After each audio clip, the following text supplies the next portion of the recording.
In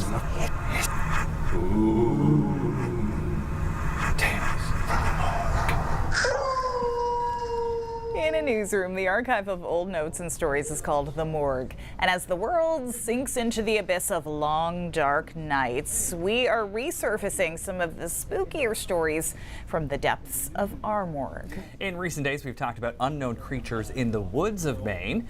Could there be something in the water, too? Here's Katie Bavoso. Sea serpents being seen in the coast, along the coast of Maine, have been around for hundreds of years.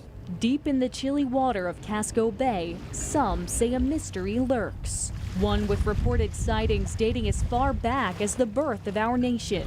Her existence has never been proven, but her name is steeped in legend. Cassie, the Casco Bay sea serpent. Veteran cryptozoologist Loren Coleman has investigated the fabled creature for years. He's researched stories of Cassie's sightings, including one of the earliest accounts from 1779 by a young, not yet Commodore Edward Preble. He actually saw a sea serpent in Casco Bay coming towards him and shot a little gun that was on a little boat over the sea serpent to scare it away.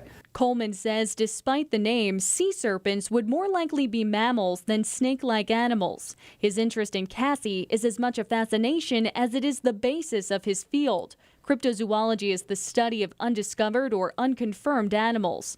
It's this kind of thinking that has led to the discovery of other once labeled sea monsters like the giant squid and megamouthed shark.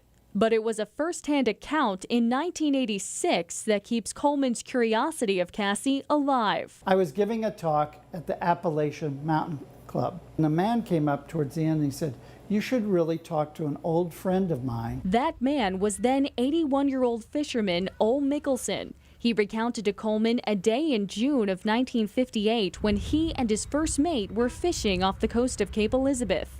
Mickelson told Coleman they suddenly saw a large serpent creature, colored like a flounder, swimming toward them. And he said every time the foghorn would go off, the creature would turn its head oh so slightly, and then it would go along. He was living it all over in front of me. These days, reported sightings of Cassie and other sea monsters are rare. But rather than writing the beasts off as myth, Coleman offers an alternative reason. The sea serpents that are out there now know how to avoid those ships. The big noises, the big ships that are very dangerous, they are like highways, and they're avoid them. If she does exist, keep an eye on Casco Bay. You too might just see Cassie peeking out of the water.